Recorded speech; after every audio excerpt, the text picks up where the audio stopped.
आणि आणखीन कोणत्या प्रकारची माहिती मिळते आपल्याला प्राण्यांकडून अशी? आता फॉर एक्झाम्पल हल्ली खूप असतं की माझा प्राणी हरवला, त्याला शोधून दे. एक अगदी साधी गोष्ट म्हणजे त्या प्राण्याची सोल जर्नी काय आहे, म्हणजे तो तुमच्याबरोबर ही 4 वर्ष राहिलाय, खूप सुखात राहिलाय, पुढची 10 वर्ष तो तुमच्याबरोबर राहणार आहे का, तो दुसरीकडे चाल. हे आपण ॲज ह्युमन्स आपण ॲक्सेप्टच नाही करू शकत की माझं बाळ, माझं छोनुलं ते मला सोडून गेलं कसं.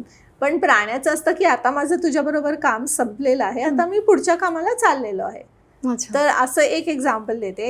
एक ओरिओ नावाचं मांजर जे त्याचं घर सोडून गेलं आणि पहिले आय थिंक एक साधारण महिना 6 महिना घराच्या आजूबाजूच्या बऱ्याच गोष्टी तो दाखवत गेला की मी इथे आहे, मी इथे आहे, मी असा रस्ता क्रॉस केला, मग परत क्रॉस केला.